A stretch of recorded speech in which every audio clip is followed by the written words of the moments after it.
Looking for something to read? Well, these are the books that I've written. Hop on down to the description to find the Amazon links for all 4 of them, and keep your eyes open for more in the future. With that said, on to the video.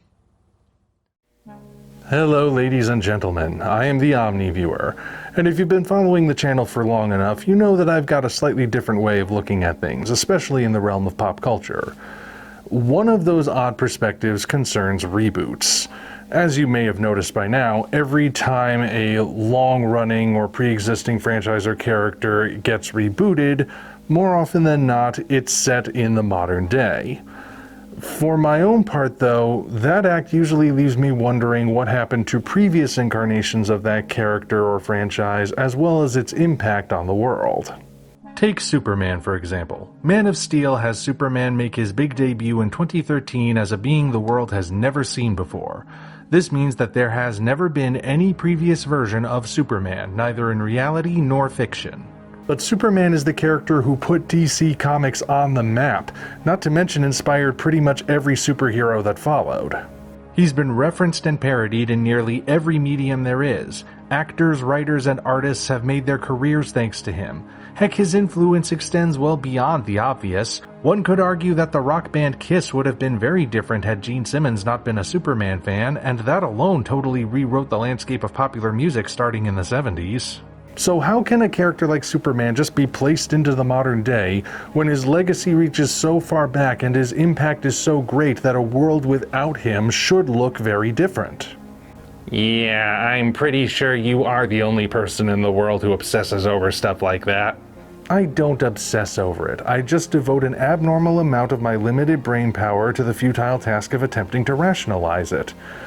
However, it's because I think about these things that I have a particular appreciation for a moment in Godzilla 2014 that goes by very quickly, and I haven't really seen many people discussing it, but it sure did leave an impact on me.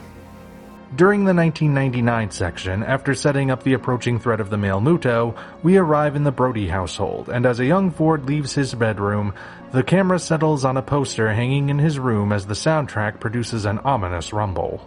Let's pause on this image for a moment to just drink in the details.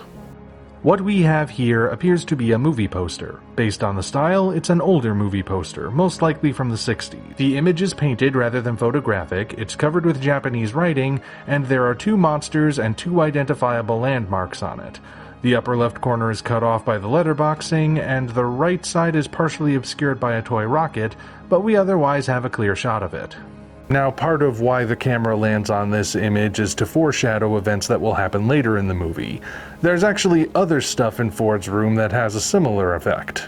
He has a lot of toy soldiers and tanks, for example, foreshadowing his adult career in the military, and of course there's also an old-school dinosaur amongst them. The poster, however, contains copious amounts of foreshadowing.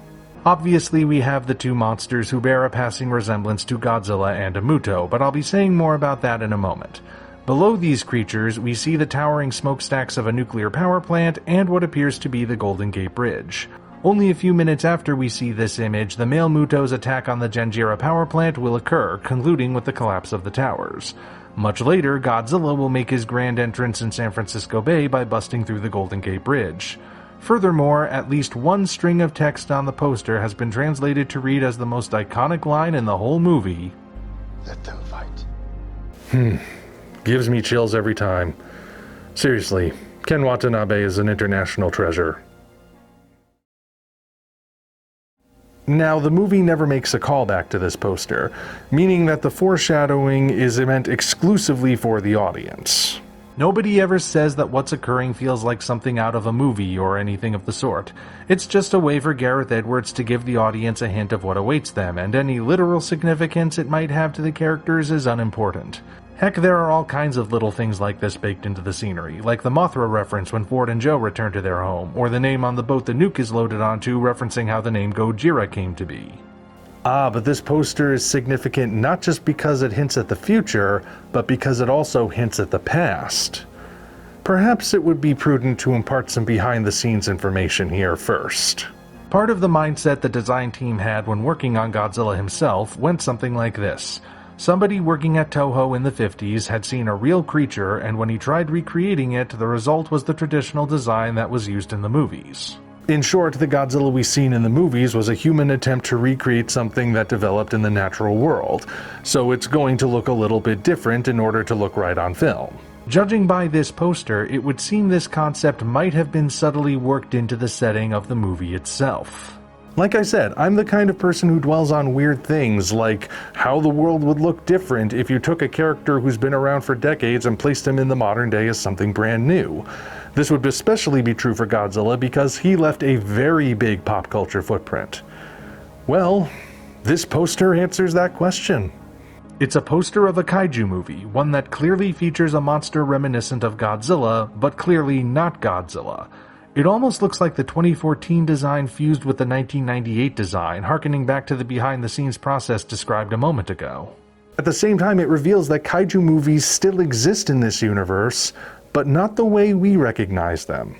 With Godzilla being not only real but a closely kept secret, he's not going to exist in pop culture. Despite this, the Japanese film industry still developed an iconic giant monster series, possibly one based on legends of creatures like Godzilla, but distinctly not Godzilla, of course. Ergo, the gap left behind by the absence of not just Godzilla but any other Toho kaiju that might appear in these films has been filled. There might be some subtle differences in this world as a result, but the bigger picture remains the same. All thanks to a very brief shot of a poster in a child's bedroom. Like I said, it's a minor detail in the movie, but it's one that I've always appreciated, and maybe now other people will appreciate it too. Until such time as we meet again, this is the Omni Viewer signing off.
You know, I kinda wish we'd gotten a replication of that poster with Godzilla the Art of Destruction instead of the movie poster we got, but oh well.